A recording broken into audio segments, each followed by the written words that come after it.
호남역사 아카데미 3월 포럼 3월 12일 전라남도 동부청사에서 남도의 역사와 문화에 대한 이야기로 진행되었습니다. 정유재란역사연구회 임동규 회장의 정유재란과 순천부에 대한 강좌입니다. 이 행사는 호남역사 바로세우기 국민연대가 주최하고 호남역사 아카데미 포럼이 주관하였습니다. 의병들의 역사를 널리 알고 계시는 사단법인 정유재란 역사연구회 우리 회원님과 함께 오셨습니다. 우리 임동규 회장님을 소개합니다. 네, 그 순천시청에서 한 35년 근무를 하다가 정년퇴직을 하고요. 제 고향이 이곳 해령입니다. 그래서 내 고향에 동북아 역사 평화공원이라는 걸 한번 건설해보자 라는 작은 꿈을 가지고 우리 해령 선후배들 처음에 규합을 해서 정유재란 역사연구회를 좀 구성을 해가지고 우리가 공부를 좀 해보자 이제 이런 뜻에서 출발을 했습니다. 지금은 사단법인 정유재란 역사연구회, 그래서 뭐 약칭해서 정사연이라고 합니다마는 현재 회원들을 한 80명 정도가 같이 공부를 하고 있습니다. 제가 그런 조그마한 어떤 꿈이 될는지 아니면은 허황된 꿈이 될는지는 모르겠습니다마는 그렇게 해서 우리 자라나는 후세들에게 우리 호국 정신을 조금 깨우쳐주고 또 그런 계기를 통해서 우리 인성도 교육시켜서 우리 순천이 바라는 인류 순천의 시민이 될 수 있도록 또 이런 역사 자원을 잘 다듬어서 이 가치를 조금 올리는 그런 일을 해보고 싶어서 저희가 현재 공부하는 단체를 좀 이끌고 있습니다. 근데 이걸 공부를 하는 과정에 참 너무나 모르고 있던 것이 너무나 많다라는 것, 그런 열정 때문에 아마 여기까지 왔지 않느냐 이런 생각을 하고요. 우리 임 회장님께 제가 그 원고를 하나 보내줬는데, 근데 그걸 나는 이렇게 그 팜플렛으로 유인물로 만들어 가지고 여러분들이 좀 참고를 했으면 해서 한 이틀 애를 쓰고 만들어 가지고 줬는데 오늘 그 책자가 안 나왔네요. 이렇게 하고 저한테 주어진 시간이 1시간 한 30분 정도 된다고 그래서 했었는데 우리 정유재란의 개요에 대해서만 그냥 간단하게 제가 말씀하는 그런 걸로 오늘 하도록 하겠습니다. 순천부는 그 당시 그러니까 정유재란 임진왜란 당시는 순천부였죠. 순천부에 전라 좌수영이 있었고 그 좌수영의 수사가 이순신이었습니다. 그런데 이순신에 관계된 것은 우리 순천에가 엄청나게 많아요. 그 자료가. 하지만은 그런 게 안 되는데요. 사실 이순신은 국가에서 관리를 해야 될 그런 부분이고 저희 지역에서는 이순신 휘하에 있었던 전남 동북권에 저희가 흔히 말하는 오관 오포라고 이야기를 합니다. 그래 오관은 순천, 부, 광양현, 나간군, 보성군, 흥양현, 고흥이죠 지금. 그래서 그런 5개의 기관을 오관이라고 이야기를 하고 오포는 해안가에 있는 진지를 이야기를 하는데요. 첫째 돌산에 있는 방답진, 고흥에 지금 그 당시 흥양에 있는 여도진, 사도진, 녹도진, 발포진 이렇게 해서 5개 진영을 이순신 휘하에다 두는 오관 오포입니다. 그래서 오늘은 그 오관 오포에 그분들이 했던 그런 역할이 무엇이었는지 이런 것도 조금 곁들여서 하려고 했습니다마는 이야기가 나올는지는 어쩔는지는 모르겠습니다. 시간 관계상. 그래서 그런 부분을 좀 중심으로 해갖고 이야기를 드릴까 합니다. 우리 정유재란이라는 말이요, 정말 몰랐습니다. 제가 이 단체를 출발을 할 때요, 회장님, 정유재란 꽃이 봄에 핍니까? 가을에 핍니까? 이런 이야기를 제가 들었을 때요, 야, 이게 참 너무나 내 차 모르고 있구나, 이런 생각도 했었고요. 제가 여기 정유재란과 외교성 전투라는 이 책을 2012년도에 처음으로 우리 학술대회를 한번 했습니다. 순천대학교에서. 그 학술대회를 했던 논문을 그대로 놔두기가 못해서 그걸 책자로 한번 편집을 해갖고 만들어 놓은 거. 이게 순천시에서 이걸 좀 만들어주면 좋겠다 해가지고 지원을 받아서 이 책을 그때 1000권을 만들었습니다. 그래가지고 이제 다 듣는데, 이 이야기를 제가 하는 것은 정유재란이라는 말이 그때 처음 보편화되게 쓰여졌다라는 말을 하기 위해서 제가 이야기를 드린 것입니다. 그 당시는 한번 여러분들이 보십시오.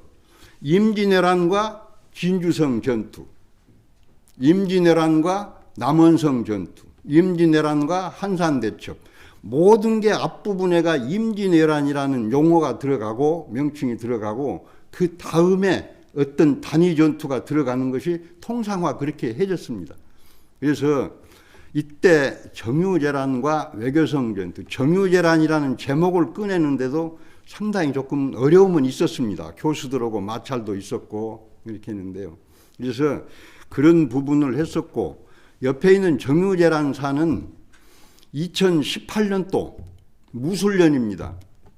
우리 순천에 외교성 전투가 끝나고 노량해전이 돼서 이순신 장군이 전모를 하고 전사를 하시고 그런 해가 2018년도인데요. 2018년도에 이 정유재란사는 한국과 일본, 우리 중국, 이 동북아 3개국 역사학자들이 만들어 놓은 연구 논문의 총설입니다. 그래서 이 정유재란이라는 타이틀을 단행본으로 만들어진 것은 아마 이게 처음이지 않느냐, 이런 걸 근거로 해서 저희 지역민들에게 현재 공부를 같이 학습하고 있다, 이런 말씀을 좀 드립니다. 우리 지방사 없는 국가민족의 역사는 없다. 요건 저희 사단법인 정유재란 역사연구회의 슬로건입니다. 우리 지방사가 있어야만이 국가민족의 역사가 있다라는 것을, 그래서 우리 지방의 역사를 좀 강조하자는 의미에서 이런 슬로건을 만들었습니다. 그래서 우리 단체가 주로 하는 것은 학자들이 연구해 놓은 그런 걸 가지고 저희들이 학습해서 시민들에게, 국민들에게 가르치면서 정유재란 역사를 좀 대중화시켜보자, 뭐 이런 것이 저희 이 단체의 주 목적이다, 이렇게 이해를 해주시면 좋겠고요. 그런 가운데 노량해전이라고 배웠지만은 우리가 공부를 해보니까, 내가 공부를 해보니까 노량해전이 아니더라는 거예요. 이건 우리 지방사 측면에서 말씀을 드리는 것입니다. 노량해전이 아니더라. 제대로 한다면은 관음포 해전이라 해야 되고, 관음포 해전은 광양만의 동쪽 끝자락에 있고 이쪽 신성포는 광양만의 서쪽에 있는데 같은 구역 안에서 전쟁을 했던 그런 것이 어찌 노량해전으로만 이야기를 하다가 보니까 우리 지방에, 우리 순천의 역사 60일간이 묻혀버리게 되는 것인가, 이런 부분들을 저희들이 좀 정리를 해가지고 시민들한테 알려주고 있다라는 말씀을 드립니다. 역사를 알아야 주인이 된다. 이것은요, 제가 퇴직하고 난 이후에 역사 공부를 하다가 보니까 스스로 느꼈던 것인데요. 역사를 알고 나니까 저는 문중사를 몰랐어요. 제가 본이 장흥임씨입니다마는 장흥임의 역사도 모르고 아무것도 몰랐어요. 그래서 퇴직하고 우리 문중사를 알다가 보니까 나중에 문중에서 저를 순천지구 문중회장으로 선출을 해주더라고요. 그래서 제가 역사를 알아야 나의 역사를 알고 내 가족의 역사를 알고 우리 지방의 역사를 알고 우리 한국사를 알고 그러고 난 다음에 뭘 하는 것이 주인이 되지 않겠느냐, 이런 타이틀을 내서 우리 시민들에게 가끔은 이렇게 뭐 노인대학에 가서도 강의하고 그런다마는 그럴 때 제목으로 쓰고 있는 것이 역사를 바로 알아야 주인이 된다. 제가 그런 걸 좀 느꼈고요. 그래, 여기에 있지만은 가족사, 지방사, 한국사, 세계사로 우리나라 교육이 바꿔져 가야 되지 않겠느냐라는 것을 좀 스스로 느껴본 그런 부분이 있었습니다. 또 하나는 역사 연구를 했던, 과거의 역사를 연구했던 그런 결과는 반드시 권력으로, 세력으로 이렇게 이어지더라라는 것입니다. 제가 그 이제 본문에 들어가서 이야기할 수도 있겠습니다만은 왜 이쪽에 있는 사람들이 좀 크게 보면 전라도 호남 사람들이 전부 거제도 앞바다, 부산 앞바다, 한산 앞바다에서 목숨 다 바쳤는데 왜 이쪽은 표지판 하나도 안 만들어주는 그런 상황이 벌어지는 것인가? 제가 그것을 스스로 해서, 그래서 역사 연구의 결과는 고대사가 됐든지 현대사가 됐든지 어쨌든 간에 역사 연구를 바탕으로 해서 관광 자원화해 나가는 게, 이게 제가 어떤 뭐 지역을 꼭 지적해서 하는 게 아니라 제가 공부를 하고 다니면서 저쪽 지역에 가서 봤던 그런 부분의 결과를 제가 이제 표현을 한 것입니다.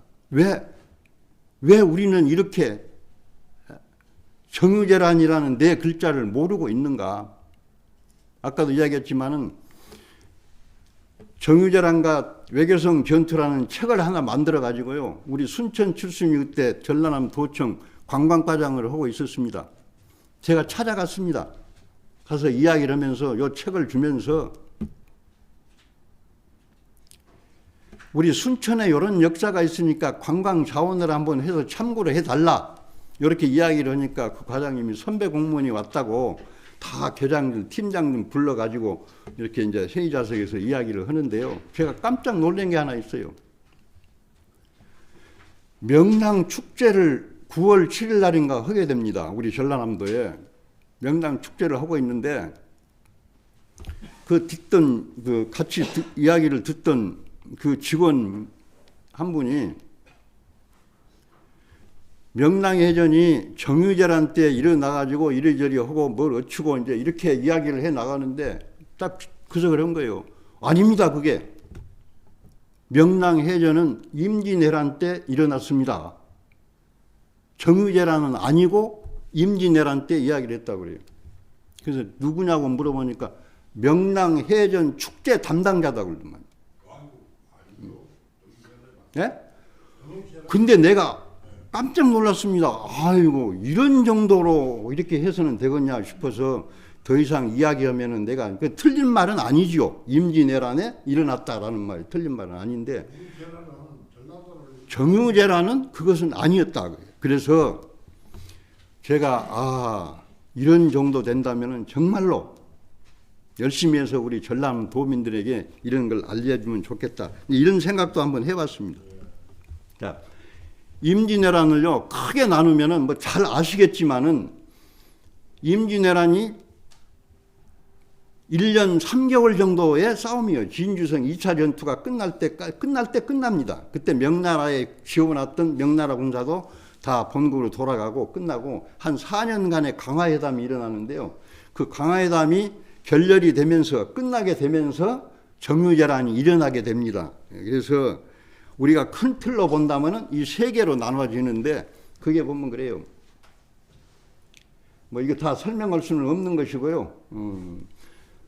우리 양무호남 시무국가 이게 있습니다만은 우리가 요 부분은 그런 대로 다 많이 들어서 알고는 있어요. 근데 한 가지 제가 말씀드리랍니다. 그 위에 써놓은 거 있습니다. 국가 군저 계고 호남이라는 그 글자 밑에 양무호남 심우국가라는 있습니다. 이 양무호남 심우국가라는 것이 이 말이 이 영남과 호남에 엄청나게 뭐 막 주고받는 거예요. 싸움인 거예요. 뭐 호남이 없으면 뭐 진다고 국가가 없다고 뭐 이런 식으로 비아냥거리는 그런 이야기가 있는데요. 이 사료에 보면은 우리 충민사학이라든지 이런 데 보면은 그 위에 써지는 부분이 있어요. 국가군적 계고 호남. 쉽게 말하면 국가의 군수의 군수품의 모든 것이 우리 호남에서 비롯된다. 호남에가 다 있다. 그러기 때문에 임진왜란 때 이리저리 해서 한다면 호남이 없어진다면 만일에 국가가 없어질 것이다. 이제 이런 뜻인데 요 두 개를 문장을 붙여서 아까 우리 서예가님도 계십니다마는 저는 이런 문구를 한번 뭐 오늘이 아니더라도 이렇게 한번 써주시면 좋겠다 그러는데요. 전주 가명 앞에 당초에는 석표지판, 석비 여기에 양무호남 심우국가로 썼습니다. 근데 그게 우리 전라남도 의회에서 그 의회 출신 지역이 이제 우리 해령인데요. 그분이 정중하게 우리 전라도지사님한테 건의를 해서 이렇게 조금 바꿔 써주시면 좋겠습니다. 해가지고 지금 가명 앞에 보면은 가명이 복원이 다 됐습니다만은 거기에 보면은 그렇게 써져 있습니다. 국가군적 계고호남, 양무호남 심우국가 이렇게 바꿔서 표리석을 바꿨다라는 내용을 여러분이 혹시 그 방문하실 기회가 있다면은 그런 내용을 조금 이해를 해주시면 좋겠다는 말씀드리고요. 뭐 정유재란 때 우리가 뭐 다 아는 것 금신전선 상유 12 이건 이순신 장군이 보성에 갔을 때 백일홍군이 끝나고 다시 통제사 제임명 받아가지고 보성에 갔을 때 그때 수군을 없애고 육지에 와서 싸워라 이렇게 이야기를 할 때 그 참 유명한 저에게는 아직 12척의 배가 남아 있습니다 라는 그런 부분 이해를 좀 해주시면 좋고 그래서 실제 임진왜란과 정유재란은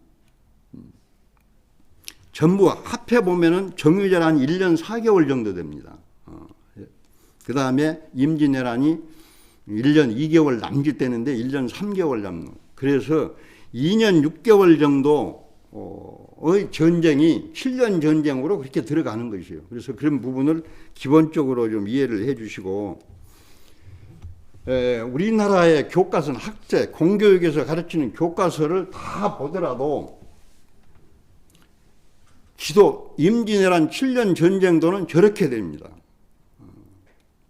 뭐 초등학교 책을 보든지 어디를 보든지 보면은 저렇게 표기가 되는 거예요. 근데 이 파란 부분이 정유재란으로 해서 일본군들의 침공로입니다. 침공로를 우리 사료를 봐가지고 이렇게 공부를 해서 표시를 해놓은 저런 부분이요. 다만 지금 백길, 남해안 백길, 명랑해전이 일어났던 그 백길은 좀 빠졌습니다만은 육로로 출발해 가는 게 저런 것이에요. 그래서 시간이 없으니까 제가 마음이 좀 바빠지네요. 그래서 그 경로만 조금 설명을 드리도록 하렵니다. 정유재란은 1597년 정유년에 그러니까 이제 그 강화회담이 결렬되는 것은 96년 병신년이죠. 96년 9월 6일 날 완전히 강화회담이 결렬이 됩니다. 그 결렬되는 이유 중에 강화회담의 7개 조항 중에서 뭐 다 그들 나면 첫 번째가 명나라 황제의 딸을 일본에 첩으로 주라. 그 될 수가 있습니까? 또 그 가운데 남한에 있는 우리 조선에 있는 경기, 충청, 전라, 경상 남부 4개도를 일본으로 할량을 해주면은 나머지 그 우쪽으로는 중국 너희들이 먹어라, 명나라가 먹어라. 그래서 그때부터서 지금의 38선처럼 그렇게 나눠지는 것이 그때예요. 근데 그 회담이 그대로 되겠습니까? 그래서 도요토미 히데요시가 제일로 큰 것은 그 조선의 사도를 한량을 받는 것이었어요. 그래야만이 명분이 있어요. 일본의 장수들한테 영지를 주고 땅을 줘갖고 달랠 수 있는 그런 것인데 그런 부분이 빠져버리니까 그리고 명나라에서 사신하는 종이 한 장에다가 당신을 국왕으로 책봉합니다. 그 종이 한 장을 받으려고 임진왜란을 했겠습니까? 그래서 그 자리에서 이게 아니다 하고 강화회담을 결렬시키고 바로 정유재란의 침공을 지시를 하는 것이죠. 그렇게 해서 1월 4일 날 첫 그 부대가 오지만은 사실은 2월 21일 날 명령을 내리게 됩니다. 그래서 이제 그때 명령이 전라도를 완전히 그냥 공략을 해서 쑥밭으로 만들어라. 그래서 그런 내용이 전라도 침략 전쟁으로 우리가 이야기할 수 있다. 이제 그런 부분입니다. 그래서 일본군이 7월 16일 날 칠천량 해전을 합니다. 거제도 앞바다에. 그래서 부산 칠천량 해전에서 원균이 이끄는 그런 조선 수군을 완전히 그냥 괴멸시키고 우리가 아는 12척의 배를 배설이가 가지고 나온 것 그런 것이 칠천량 해전이어서 그렇게 해가지고 우군은 근데 그때 바로 왔더라면은 또 상황이 달라질 것인데 부산에서 회의를 한 거예요. 한 15일 가까이에서 회의를 하는데 그 회의가 아주 중요해요. 우리나라한테는. 회의를 하는 과정에 준비 과정이 생기는 것이죠. 그렇게 해서 우군은 6만 명을 데리고 선봉장 가등청정 갓도가 선봉장을 해가지고 우군이 가는 길입니다. 이쪽에.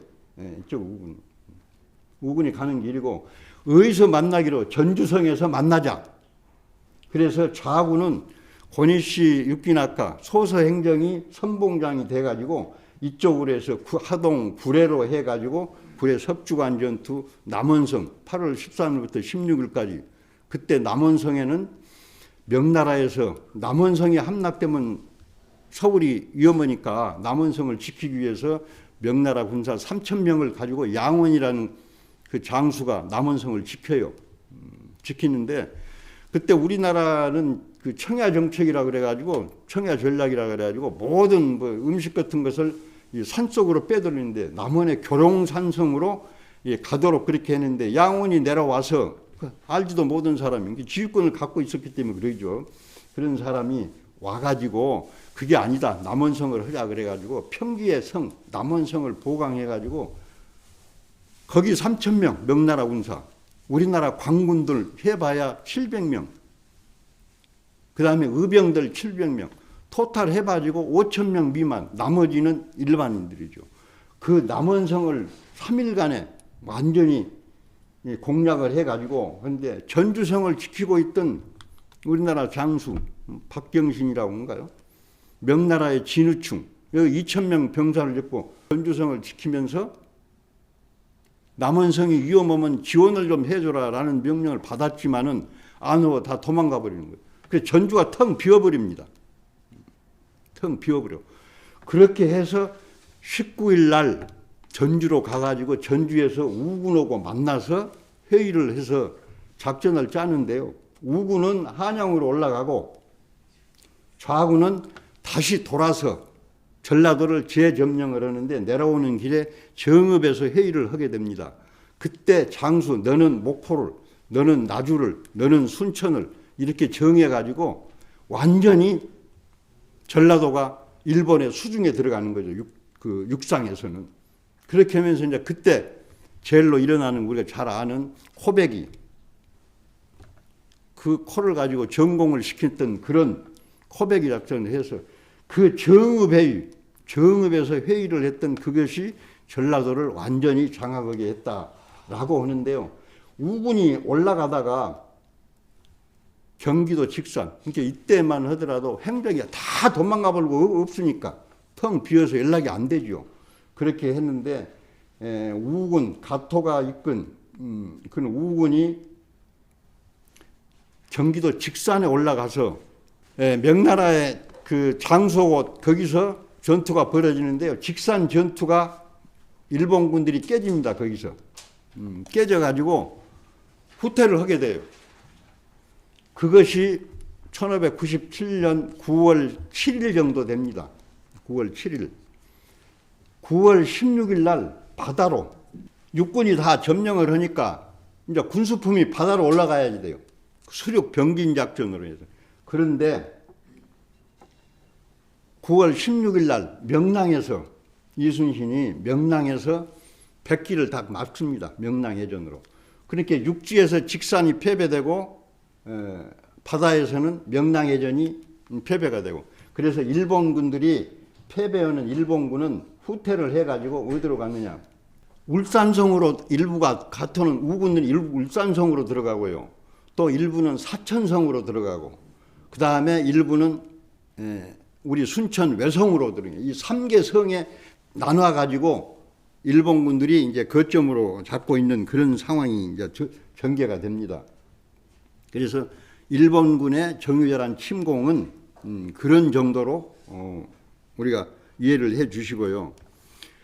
임진왜란 때, 이건 제가 이번에 조금 말씀을 드리고 싶어서 했던 것인데요. 그건 결과만, 우리 전라도의 역할입니다. 5월 4일, 7일 날 옥포해전이 일어나는데요. 첫 출전을, 이순신이 첫 출전은 5월 4일 날 새벽 2시에 출전을 하게 됩니다. 그때 갈 때 누구를 싣고 간 거예요? 이순신 혼자 가서 싸운 건 아니잖아요. 그때 갈 때 우리 아까 이야기했던 오관 오포의 우리 동북권 백성들, 전라도의 백성들을 싣고 옥포해전을 처음으로 하러 가게 된 거예요. 그래가지고 거기서 승리하고 2차 사천해전에 가서도 우리 그 이순신이 승리를 하게 되는데, 그때 그 배에 타고 있던 병졸들은 다 누구냐? 우리 전라도에 있는 사람들이 80% 정도 된다고 이렇게 봐야 됩니다. 그 다음에 한산도, 우리가 한산대첩이라고 알지만은 왜 한산대첩에 가서 우리 한산대첩에 그 거북선이 사천에서 처음 거북선을 투여해가지고 전투를 했는데요. 한산대첩에서 우리가 하객진이 하고 있는데, 하객진의 우측에 돌격장이 우리 순천 출신은 박이량입니다. 거북선 돌격장 순천 출신 박이량. 좌선 돌격장 우리 순천 상사 출신 이기남입니다. 그 이기남이는 1592 임진왜란이라는 그 드라마에서 상당히 조금 부각을 돼서 많은 사람들이 조금 알고는 있는데요. 이런 우리 이쪽에 있는 전남 동부권에 있는 사람들이 주축을 이뤄가지고 저 부산포 해전, 저기에서 유명한 정운 장군이 거기서 돌아가시게 됩니다. 그건 모른대라고 지금 이제 그런 과정을 거쳤고요. 의병을 한번 보십시오. 6월 3일 날 나주 의병 김천일이, 6월 11일 날 고경명, 7월 20일 날 임계영 전라 자유병 보성 사람, 최경애 화순에 7월 26일 날, 남문 장성에 10월 달에 김경수, 이런 전라도 5대 의병이 임진왜란 초기에 전부 투여돼 가지고 전투를 했던 것입니다. 그러니 좀 열좀 받게 되지요. 왜 이쪽 사람들이 다 목숨 바쳐 싸웠는데 역사 열매는 이쪽에 없는가? 라는 생각을 갖게 되는 것이죠.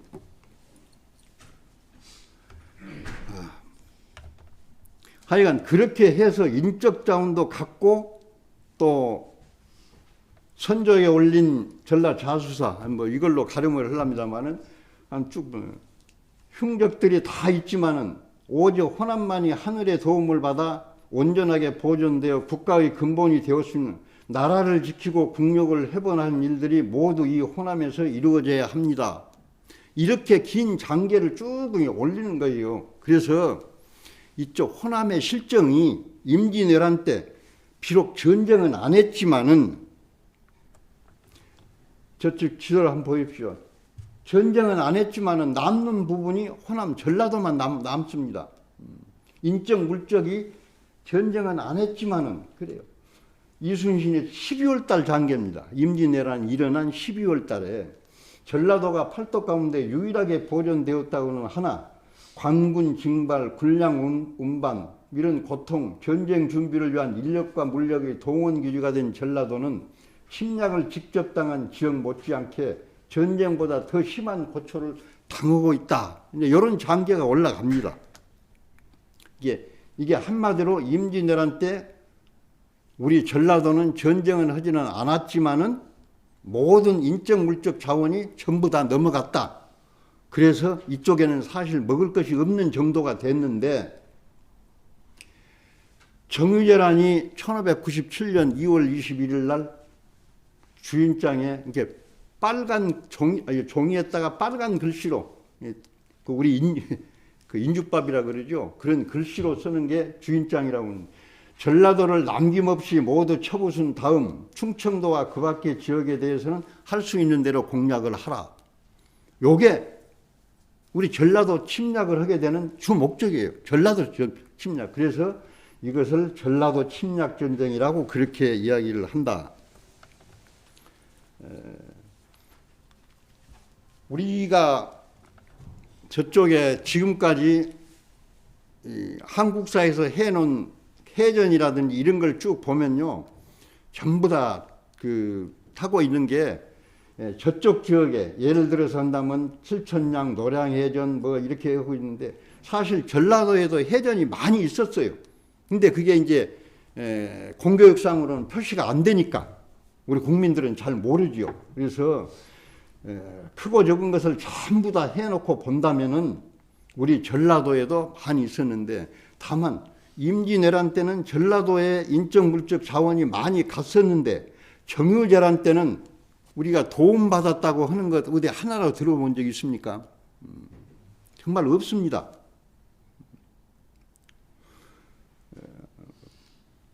행주대첩도요. 우리가 다 행주대첩이 있는데 저는 안 가봤습니다만은 거기에 보면 행주대첩비가 있대요. 근데 전라도에서 8,000명을 권유리가 끌고 올라가는 병사, 전라도 병사입니다. 거기에서 싸웠던 사람들도 다 전라도 사람들이었는데 다 거기서 목숨 바치고 싸웠었는데 그 기록상에 보면은 그런 게 없다 그거예요. 그래서 어떻게 본다면은 참 이제 그런 게 조금 열불 받고 공부를 했다는 이야기를 제가 그렇게 표현을 합니다만은 너무 뭐 지역을 폄하하고 그런 건 아닙니다. 이해 없이 그냥 들어주시고요. 요 부분은 이순신이 저 우쪽에 있는 것은 우쪽에 있는 건 백의종군 길입니다. 백의종군 해서 왔던 길이고 파란 부분은 이순신이 민정시처를 다니면서 전라도를 다 돌아다니는 거예요. 전라도를. 근데 담양 어디가 빠졌나요? 화순 담양인가가 한 군데 빠지고는 안 간 곳이 없어요. 이순신이 공무원으로 들어와 가지고 근무했던 기간이 18년입니다. 한 4년 정도는 뭐 아버지 상당해서 집에서 조금 쉬는 기간 4년 빼고 나면은 18년 전인데요. 18년 중에서 11년을 전라도에서 있었습니다. 전라도 중에서 11년 중에서 8년을 순천 부에가 있었어요. 이게 1591년 전라 좌수사로 발령 받아가지고 1598년 11월 19일 날 전사할 때까지 전라 좌수사였습니다. 그러면 전라도에서 11년, 그 중에서 동북권에서 우리가 8년 이렇게 한다 그러면은 하지만 이순신은 우리나라의 영웅이고 그 영웅을 만들어준 사람은 누구예요? 우리 이쪽에 있는 우리 전라도 백성들이 그랬다. 그래서 그런 민초들의 그런 부분을 좀 끄집어 올리자. 이런 게 내가 임 회장님이 오늘 이 행사 교육을 했을 때 저는 이제 많이 이렇게 오고 간다면은 그런 부분을 우리 전라도 지역민들한테 조금 전달을 이런 생각을 했었습니다. 근데 하여튼 그런 부분이에요. 이순신은 이렇게 많이 있다. 그래서 우리는 이순신의 호혜 정신은 우리가 잊지 말아야 되지만은 그래도 이순신은 벌써 세계적인 사람이고 또 국가에서 관리해야 할 사람이에요. 근데 우리는 우리 민초들을 좀 관리를 해 나가야 되지 않겠는가. 이순신은 정유재란 이꼬로 이순신은 뺄 수가 없어요. 5월 초계에서 7월 18일까지 초계에서 권율 장군 휘하에서 이렇게 백의종군을 뗍니다. 계급장도 없이. 그런데 19일 날, 16일 날 칠천량 해전에서 원균이가 죽고 원균 장군이 죽고 이렇게 됐으니까 권율이가 20 이렇게 됐는데 어떻게 하면 좋을까? 이렇게 물으니까 조금 좀 보태서 이야기한다면 한나라를 가만히 생각하더만 내가 해변가에 가서 현장에 가서 한번 둘러보고 와서 방책을 세우겠습니다 하고 그때 출발하는 것이 저쪽이에요. 그래서 자기 군관, 병사, 권율이가 내준 병사 이렇게 합해가지고 6명, 9명 합해가지고 15명을 이끌고 그 나서는 길입니다. 이게 이순신이 정유재란에 참전했던. 그래서 손경리에서 8월 3일 날 통제사 제수임을 거기서 통제사 그 교지를 받아요. 그렇게 해가지고 육지로 구례 석주관으로 곡성으로 옥과로 주암 창촌 여기 오니까 순천 백성들이 다 우로 피난 가는 거예요. 그래서 이순신을 보고 참 이래서 거기서부터 병사 60명을 모으게 됩니다. 그래가지고 순천 부읍성에 오니까 창고에가 병기가 그런 대로 있어요. 그래서 병기 가벼운 건 짊어지고 무거운 건 땅에다 묻어라. 그렇게 해서 병기와 군사 60명을 모아가지고 고내 조양창에 가니까 그 창고에 식량이 그대로 봉해져 있어서 이걸 굴량미로 쓰게 돼서 아마 그래서 지금도 고내라는 지명이 있는가는 모르겠습니다만 그렇게 해서 식량을 조성해서 구하고 그 다음에 열선루에 가서 한 3일 쉬면서 저기서 아까 했던 상유 10위 수전을 폐해라 그 명을 받고 그 했다라는 거. 그래서 회령포에 가서 처음으로 해군 사령관이 돼가지고 취임을 하는 거예요. 그래서 배설이에 배 12척을 받아가지고 벽파진으로 해서 이진으로 백파진으로 우수영으로 가가지고 명랑해전을 치르게 됩니다. 근데 명랑해전은 한나라의 싸움이에요. 11시부터서 12시에 처음 물길 바꾸는 거 싸움해가지고 3시 끝나고 나서 이순신 어디가 있었을까요? 저 위에 고군산군도 지금 선유도까지 올라가게 됩니다. 선유도에 가서 한 10일간 몸 좀 그 건강 조금 챙기고 이렇게 해가지고 다시 우수영 해남으로 와서 보니까 일본군들이 다시 전열을 가다듬어 갖고 이순신하고 다시 한번 붙자 이렇게 해갖고 남해안을 돌아다니면서 포구마다 움직이는 것은 다 죽여버리는 개도 닭도 꼭 그렇게 써졌어요. 그 강항이라는 사람이 그 써는 것에 보면은 그렇게 써졌습니다. 개도 닭도 죽고 시체들은 부두마다 산더름 쌓여갖고 있고 울부짖는 사람이 있다. 그렇게 해서 과연 우리 전라도 사람으로 봐서는 명랑해전이 승리한 전쟁이었을까? 많은 피해를 입었다 그런 뜻이죠. 그래서 명랑의 백기를 막아서 조선을 구했던 그런 큰 일은 있지만은 전라도 백성들은 그렇게 처참한 꼴을 당했다.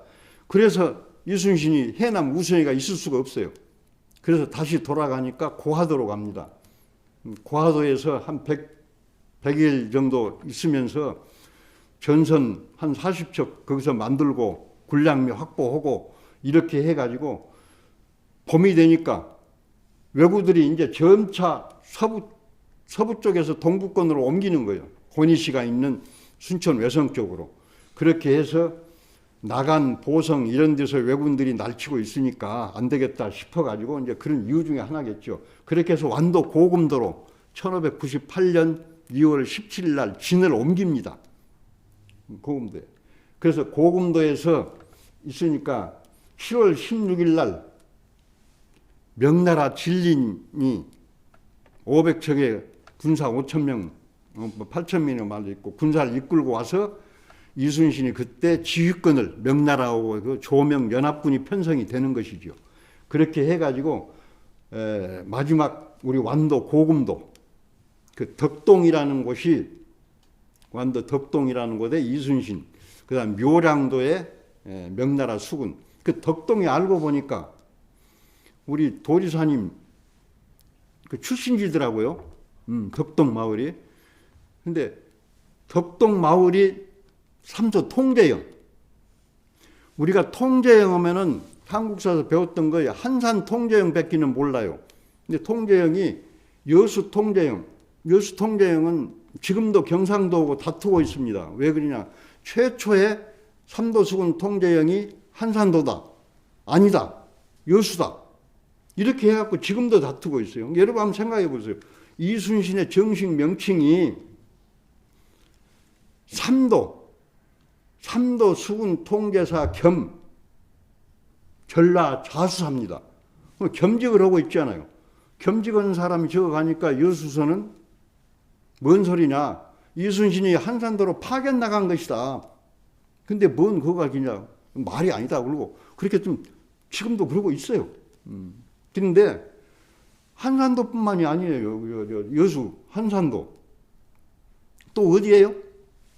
목포 고하도, 완도 고금도. 요 통제영이 4군데인데 3군데가 전라도에 가 있어요. 근데 우리는 다 그걸 몰라요. 근데 간 데마다 통제영이라고 표시판 하나 만들어 놓은 데가 없습니다. 그걸 만들어라고 해도, 전화를 해도 그걸 안 만들어요. 어떻게 써졌냐? 이충무공 유적지 이렇게만 써놨어요. 그러면 그걸 하나 써놓고 시민들이, 우리 도민들이, 관광객들이 가면서 아, 여기도 통제영이구나. 이렇게 알면은 뭔가 조금 알 것인데 왜 그런 것 하나도 안 만들어 주느냐. 임 회장한테 하는 이야기입니다. 그렇게 해가지고 아까 이야기했던 직산 전투 때 후퇴하는 일본군들이 울산성, 사천성, 순천 외성 이 3군데에 몰려가지고 있다. 운거해오고 있다. 이렇게 말씀드렸습니다. 그래서 지금 기는 이렇게 짜졌고 마지막 이제 해전이 일어나는 부분들이 이런 것이에요. 1598년 7월 달에 명나라 해성이라는 그 이제 총괄하고 있는 그런 그 거석에 한양에서 계획을 세우는데 사로병진 작전을 해요. 이제 거기에 보면은 이제 조선 장수의 의견을 받아들였다는 있는데 조선은 산이 많고 그러니까 대군을 움직이면은 전투하기가 어렵다. 그러니까 분산해 갖고 가는 것이 좋다. 그렇게 해서 그 명나라의 지휘분이 그걸 받아들여 가지고 사로병진 작전이라는 작전을 하게 됩니다. 동로, 중로, 서로, 그 다음에 완도에 있는 수로, 요 4군데 길로 해서 각각 했는데 1598년 9월 20일 날 아침 진시를 기해서 일제히 공격을 하게 된다면은 서로의 구원을, 연락을 할 수 없도록 그렇게 하자라는 이제 그런 뜻에서 하게 되는 것이죠. 그렇게 했는데요. 8월 18일 날 7월 달에 그런 작전이 해가지고 작전을 펴고 있는데 8월 18일 날 도요토미 히데요시가 사망을 하게 됩니다. 그래서 이제 일본군의 전략은 이렇게 선멸 작전이 아니라 이제는 철군 작전으로 이렇게 이제 바뀌는 것이죠. 일본군의 전략이. 그래 그 철군은 그런 사람들을 이제 좀 해야겠다. 이렇게 막아야겠다. 그렇게 해서 사로병진 작전이라는데요. 우리 여수에 있는 외성 바로 한 2km 떨어진 곳에 장도라는 섬이 있습니다. 장도라는 섬이 있는데 그 장도는 일본군들의 병참기지였어요. 조선 포로들 잡아다 두고 그 다음에 군량미 확보해 두고 선박 놔두고 하는 그런 장도인데 9월 20일 날 이순신이 선봉장이 돼가지고 장도를 공격을 해서 장도를 뺏게 됩니다. 그래서 뺏으면서 우리 조선 포로들 300명을 이렇게 소환하고 마차에서 군량미 또 뭐 이렇게 해가지고 장도를 탈취해서 이순신이 외성을 공격하는 전진기지로 두는 거예요. 전진기지로. 그러면서 그 앞바다, 장도 앞바다를 막으면은 연락을 길이 끊겨버려요. 그래서 해상을 봉쇄해가지고 전투가 벌어지게 되는 그것이 우리 순천 외교성 전투가 됩니다. 그래서 외교성을, 그 외성에는 고니시 유키나카, 그러니까 임진왜란 7년 전쟁의 맨 마지막까지 저항하고 있는 일본군이 남아있는 곳이 우리 외성이지요. 순천 외성. 그래서 외성에 1만 5천 왜군을 이제 섬멸하자라는 것이, 조선군은 저쪽에 육군에 도원수 권율, 명나라의 유정, 얘가 총지휘를 맡았고, 그 다음에 조명연합 수군으로는 도독 진린, 우리 통제사 이순신이 바다를 막고 관양만에서, 이래서 광양만에서 외성을 공격하는 상륙전을 벌치고 금단산성이라고요 뒤에 있어요. 그래 있는 그 부분이, 이거 바로 이쪽 앞에 보면 보이는 게 금단산성인데, 거기서 외성을 공격을 하게 됩니다. 이제 이게 우리 이제 마지막 전투, 순천 외교성 전투가 되겠는데요. 외교성 전투는 모든 사료에 보면은 외교성 전투라고만 만들어져 있습니다. 그래서 그 전투가 저 금단산성에서 외성을 공격하는 아까 그런 그 사료 정진 작전의 일환인데요. 바다에서 있던 이순신이 바다에서 있는 거예요. 바다에서 있다가 제가 이제 빠르게 표시를 해놨습니다만은 장도를 탈환을 했고, 그 다음에 외성은 아까 육군 공격을 같이 하는 공방전이 있었고, 신성포, 예교포라고 합니다. 옛날에는. 지금은 신성포지만은 그 당시는 예교라는 그 끌예자를 써서 예교포인데요. 예교포에서 이순신이 공격을 합니다. 근데 엄청난 전투를 해요. 1598년 9월 말 10월 1, 2, 10월 10일까지 하루에 800명이 죽는 그런 치열한 전투를 하고 있는 거예요.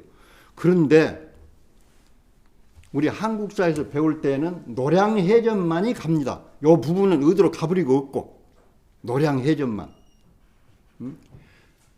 노량해전만을 우리는 알고 있는데 그렇게 된 거예요. 이제 그것을 잠깐 설명을 하자면은, 1598년 9월 20일부터 장도를 뺏어가지고 저걸 딱 앞길을 막아버리고 소수행정이 못 가게 하고 이렇게 하는데, 18일 날, 그 안에 이제 유령이라든지 진린이한테 권희 씨가 뇌물을 줘가지고 포섭을 해서 나 길을 좀 터주라, 이렇게 이제 여러 가지 상황이 벌어집니다만은, 진린이가 이순신 장군 몰래 배를 한 척 보내죠. 내보내요. 통신선이. 그때 이쪽 외수군 500척, 창선 앞바다에 전부 일본군으로 철군을 하려고 모여갖고 있는 거예요. 저 고성에 있는 거, 사천에 있는 이런 사람 배들이 모여가지고 소수행정만 기다리고 있는 거예요. 소수행정을. 근데 소수행정이 오지를 않는 것이죠. 근데 구원군이 와서, 자, 내가 갇혀 있으니까 나를 조금 지원해주라, 이렇게 이제 통신선으로 연락을 보내니까, 그때 알고 사천에 있는 참 유명한 시마즈 요시히로라는 그 장수가 자기가 선발대 300척을 끌고 먼저 나서게 됩니다. 그 시간이. 그러니까 그때 18일 날 10시에 이순신이 그 정보를 알아요. 받아들여.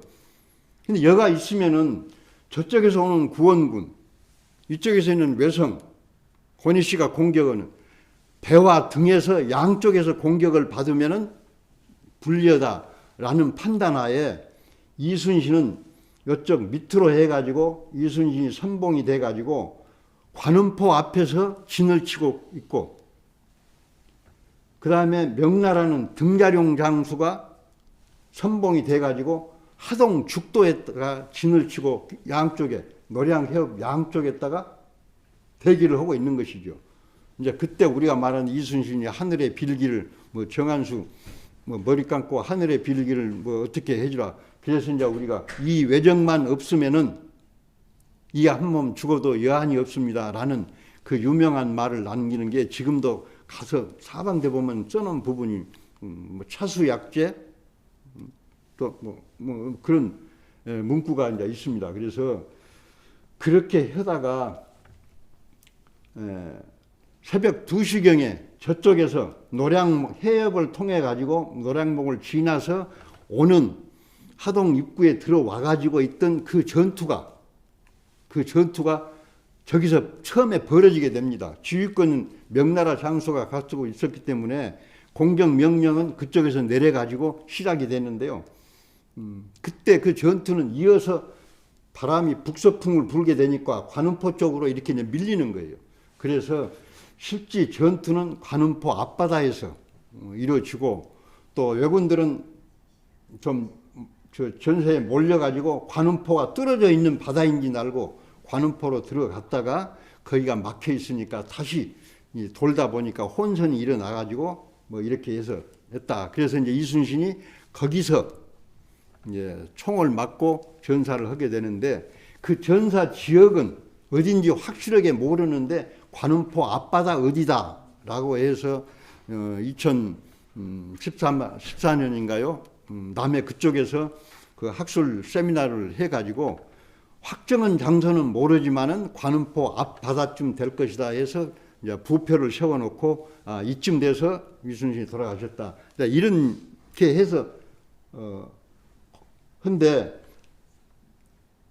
제가 이제 강조하는 부분이 그것이죠. 노량해전만 가지고 하다가 보면은 이쪽 좌측편에 있는 우리 순천의 지방사는 어디로 가버리고 없는 거예요. 외성 전투였는데. 근데 이 전투가 울산성 전투도 사로병진작전에 실패를 했고 사천도 실패를 했고 사천 동일하는 장수가 명나라 군수 8,000명 되고 그냥 거기서 그 많은 숫자가 다 전멸을 하다시피 이제 그렇게 했고 여기 순천 외성 전투만 마지막으로 한번 이겨달라고 그래가지고요. 지금 같으면 국무총리 미덕형, 권율, 이순신 또 뭐 전남 지금 같으면 지사 모든 사람들이 전부 다 와가지고 여기서 3개월 동안에 머무르면서 이 전투만 이겨달라고 그렇게 했던 것입니다. 그런데 명나라 장수가 지휘권을 갖고 있는 유령이라는 사람은 다 끝나는 전쟁 뭘 싸워서 피 흘리고 싸울 것이냐 뭐 이런 걸로 해갖고 뇌물이나 받고 그러는 거죠. 그래서 그렇게 안 되는데 저쪽에 죽도 있는데 관음포 저기는 광량만이라는 지명은 18세기 말 19세기에 이제 근세에 들어와서 만들어진 것이 광량만이고 그 당시는 노량이라는 관음포라는 지명은 그때도 있었습니다. 그런데 광량만 중에서 관음포는 광량만의 동쪽 끝자락이에요. 동쪽 끝자락. 지금 제철이 들어와서 육지가 돼불고 그렇게 됐지만은 크게 본다면은 상당히 넓은 부분이 광량만 아닙니까? 그래. 광량만 동쪽 끝자락은 관음포, 광량만의 서쪽 끝자락은 저쪽에 신성포. 이러면 같은 광량만이다고요. 그래서 지금 우리들이 이야기를 할 때는 이것을 못 끄려가지고 포괄해서 광량만 해전이라고 그렇게 해야만 한다. 이건 임진왜란을 그래도 한 40년 연구하신 교수님이 쓰는 그 논문에 그렇게 되어 있어요. 엄밀히 말하면 노량해전은 아니다. 관음포 해전으로 해야 한다. 광량만의 여러 전투 9월 20일부터 시작해가지고 맨 마지막 한판 붙은 전투가 노량해전인데 관음포 해전인데 왜 그걸 몇 시간 싸웠던 그것을 갖고 하느냐. 저희들도 마찬가지잖아요. 우리 순천의 지방사가 없어지는 것이니까 8시간에 그 순국사관만이 역사의 기록이 되고 그 과정은 그동안에 60일 동안에 싸웠던 그런 과정들은 다 어디로 가버렸느냐. 이런 것을 끄집어내서 우리 지역민, 국민, 전라도민이 알면 좋겠다. 이제 그런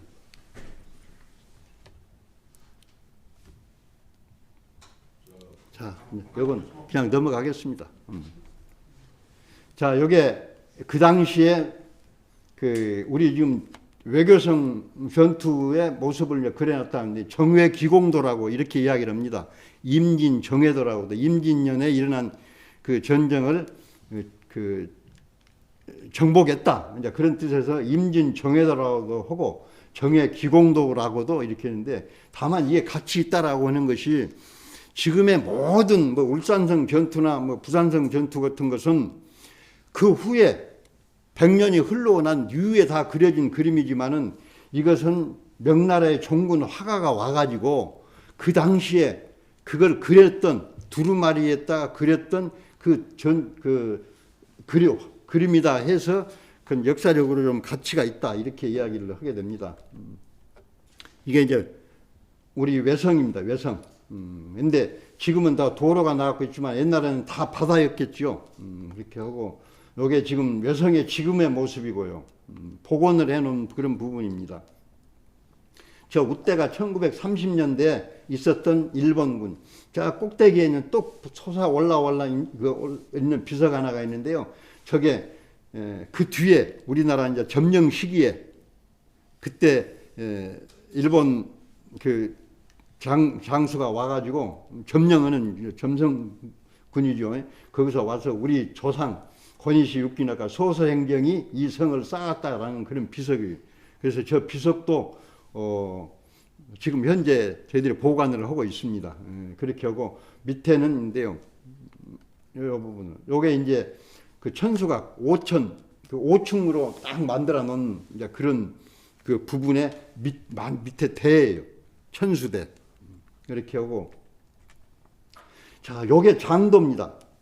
장도인데요. 좌측에 있는 게 그 당시는 저는 섬이었어요.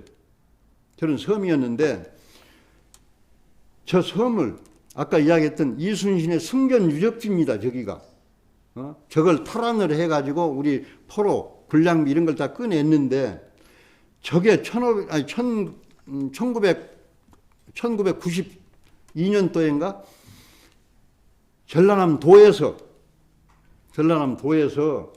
여기에다가 현대 자동차 공장을 짓는다고 자동차 공장을 지면은 뭐 얼마의 이익이 나고 뭐 일자리가 얼마가 나온다 그래갖고 막 대대적인 홍보를 해가지고 우리 이쪽에 사는 사람들을 다 바깥으로 내보내고 바다를 메꾼 것입니다. 현대그룹에서. 근데 메꿔가지고 3천 몇 억인가 들어갔어요. 그렇게 하다가 이제 IMF 오고 그렇게 해서 한 10년 동안을 놔뒀다가 현대가 이거 못 하겠다 하고 포기를 합니다. 포기를 해가지고 계약을 해가지고 포기를 하면은 뭐 부담해야 되잖아요. 뭘 위약금 내야 되잖아요. 위약금 677억을 전라남도에다가 물어주기로 하고 이걸 해약을 하게 됩니다. 해약을. 그러면 이 바다는 신성포 앞바다는 아주 어장이 굉장히 좋은 것이었어요. 근데 그런 것을 다 해갖고 삶의 털을 쫓아내고 해가지고 나머지 2천 몇백만 원은 우리 경제자유교육청에서 매년 저거 분양해갖고 현대에 갚아주고 있을 거예요. 근데 677억이라는 그 위약금도 어떻게 써져 있는지는 지역민들도 모릅니다.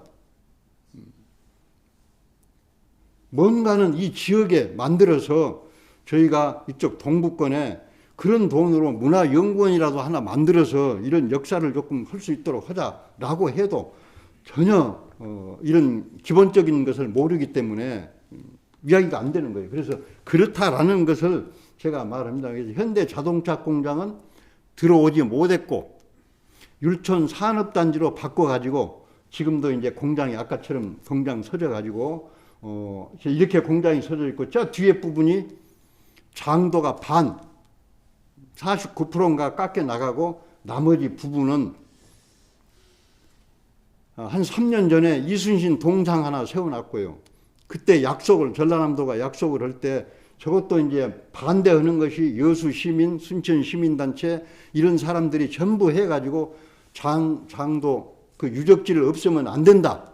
그렇게 하고 반을 남겨놓게 된 거예요. 그래서 그 당시 뭔 박물관도 지고 기념관도 지고 뭣도 짓고 이렇게 해가지고 우리 지역 주민들을 달래놨는데 뭔 큰 기와집 하나 지놓고 지금 창고로 쓰고 있어요. 그리고 3년 전에 이순신 동상 하나 세워갖고 그렇게 했는데 그런 뒤에 전적지 하나도 안 만들어 놓은 것이 이것입니다. 여기 아까 그 속에 나오셨다 그래서 내가 조금 쳐다보고 이야기를 합니다. 아니? 그냥 듣고. 거기에 요런 게 정유재란 때 삼도수군 통제사 이런 사람들이 마지막 해전을 치른 이순신의 승전 기념지라고 표지판이라도 하나 했는데 지금 뭐라고 써놨냐 그러면요. 여수시 파크 골프장 요렇게 써놨더라고요. 나 며칠 전에 가서 봤는데 표지판이 그것만 붙어 있어요. 그러면 오는 사람 가는 사람들이 정유년이 끝나는 그 해에 외교관들 20명, 우리나라 그 총장들, 퇴직하는 통장님들 그 협회 모임에서 20명이 하고 40명을 초청을 해가지고 요 전적지 탐방을 조금 시킨 적이 있어요. 그분들이 그냥 이렇게 하는 거예요. 이게 우리나라냐? 이게 대한민국이냐? 어떻게 하든지 간에 저 장도 주변에를 다 파내서 바닷길로 100길로 만들어 놔야 된다. 이런 소리도 제가 들었습니다. 그래서 그런 과정이 좀 있었다라는 말씀 드리고요. 나가 하여간 이런 부분이고 여기 이제 금단산성 그 육군의 권율 장군의 지휘부 유정의 지휘부 육군 지휘부 그때 5만 5천에 우리 이쪽에 병력이 있었는데 어디가 있냐면 지금 신대지구가 병사들의 주둔지입니다. 여기 우리 청사 여기가 주둔지예요. 일본군들. 그 후방 기지는 부유 지금 주안면이고 여기 이제 금단산성이 있는 거고 여기 충무사고 자 21년도에 그래도 어떻게 저렇게 해가지고 그 우리 시장님 그 의장님 짐들 나와가지고 우리 정유재란 역사 공원을 이제 만들기를 시작을 했어요. 그래서 그때 평화의 광장이란 건 이제 개장식을 하고 역사 공원 도올 선생이 여기 와서 우리 이제 강의도 하면서 저거 이제 저렇게 이제 첫 삽을 띄었습니다. 저 여기는 옛날 충무초등학교예요. 근데 충무초등학교 폐교된 것을 여수 MBC가 갖고 있던 건물을 순천시에서 매입을 해가지고 지금은 저기다가 정유재란 역사 체험 학습장이라는 그 타이틀로 지금 하고 있고요.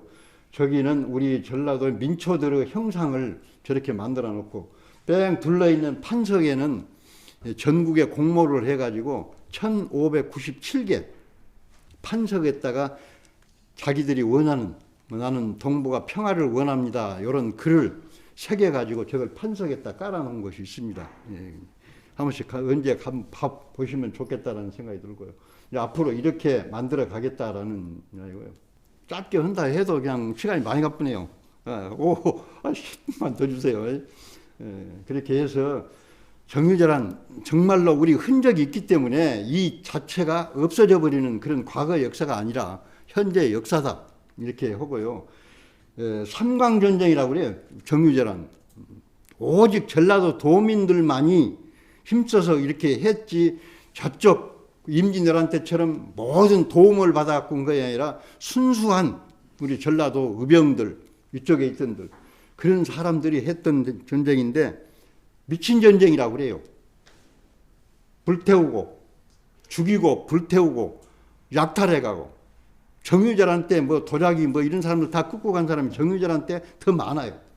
그래서 삼광전쟁이라고 하는데요.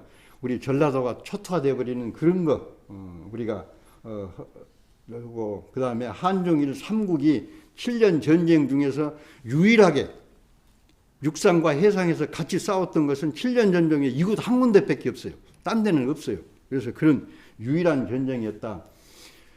정유재란의 중심부는 남원에서 정유재란을 이야기를 할 수는 없어요. 남원성 단위 전투를 할 수는 있고 서울 어디를 가든지 간에 이 정유재란의 그래서 해전의 시작이 순천, 해전의 끝이 순천, 또 이순신이 여기서 있었던 그런 것, 그래서 삼국이 참전했다라는 것, 소서행정이 그리고 일본군 선봉장으로서의 제일로 힘있던 평양성을 첫 번째 들어가고 한양을 첫 번째 입성을 했던 그런 소서 행정이 있던 곳. 외교성의 마지막 전투였다는, 그래서 임진왜란 7년 전쟁을 끝냈다라는 그런 역사적 의미가 있기 때문에 이쪽에 있는 부분들을 조금 우리가 다시 한번 뭐 해야겠다라는 생각을 들고요. 어떻게 하든지 간에 잊혀진 전쟁이 돼서는 안 되겠고, 그것을 임진왜란과 정유재란이 나란히 갈 수 있는 이제 그런 균형 있는 역사를 이룰 수 있도록 해 나가는 게 우리 국민들이 뒷받침해주고 공감을 하고 온다면은 이루어지지 않겠는가, 이런 말씀을 좀 드리면서요. 우리 순천은 꼭 두 군데 가볼 때 있어요. 뭐 여러 군데도 있지만은 제가 강조하는 것은 여수로 내려가는 반도의 우측은 순천만입니다. 좌측은 광양만이에요. 여수로 내려가는 길을 중심으로 해가지고 순천만에 가면은 인간과 자연이 공존해서 살아가는 생명의 소중함을 배울 수 있는 그런 거예요. 그것을 지키기 위해서 그 위에다가 국가정원 만들어가지고 지금 참 순천에 어떤 새로운 기적을 만들어내고 있는 거예요. 국가정원이 그냥 나온 게 아니라 순천만을 보존하자라는 뜻에서 제2탄으로 만들어지는 겁니다. 근데 저것도 차츰차츰 가면 순천만은 뒤로 가고 국가정원이 우구로 올라가 버리면은 그 근본이 바뀌는 것 아니에요? 그와 마찬가지로 광양만 우측은 광양만이에요. 개발지역이에요. 바다를 다 메꿨고 이렇게 했어요. 425년 전에 일어났던 전쟁터였어요. 그래서 이 전쟁터의 역사를 좀 더 잘 가꾸고 이런 문화재를 보호해 가면서 생명의 소중함이 순천만에가 있다면은 평화의 소중함을, 특히나 우리나라는 그 평화를 참 갈구하고 있는 그런 나라예요. 그래서 그런 평화의 소중함을 배울 수 있는 그런 공간으로 만들어 갔으면 좋겠다. 그렇게 해서 우리 민간인들이 주축이 돼가지고 중국 사람, 일본 사람, 침략군, 구원군, 조선 방어군, 이 3개의 나라가 민간단체가 주관하는 그런 합동 진연제도 한번 내가 해보면 좋겠다. 근데 계획을 세워가지고 해보려고 할 때가 있었어요. 근데 여러 가지 이제 뒷받침 안 돼가지고 못 했는데요. 그렇게 해서 3국에 우리 이제 정부나 이런 데가 끼어들면 좀 뭐 정치권이 있잖아요.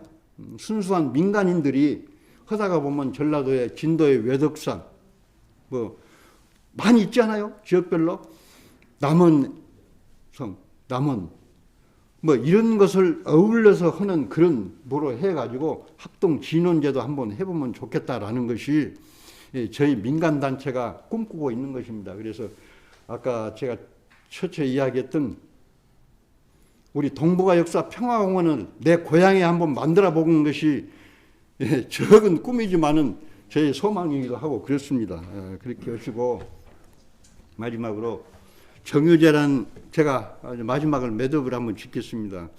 전라도 백성이었기에 죽어야만 했던 이름 없는 민초들, 역사의 기억 속으로 사라져가고 있지만 그들의 이름을 살리고 뜻을 살려내는 것이 우리들이 할 일이고 역사를 완성해가는 길입니다. 특정 지역에서 일어난 전쟁이라서 잊혀지고 있는지 아니면 지역주의에 함몰되어 잊혀지고 있지는 않는지 묻혀진 정유재란의 참 역사를 알려나가는 것이 전라도민의 역사적 유산과 자긍심을 높이는 길이기에 우리 모두가 함께 생각해보는 그런 시간을 가졌으면 합니다. 이것을 끝으로 해서 저의 발표를 마칠까 합니다. 감사합니다.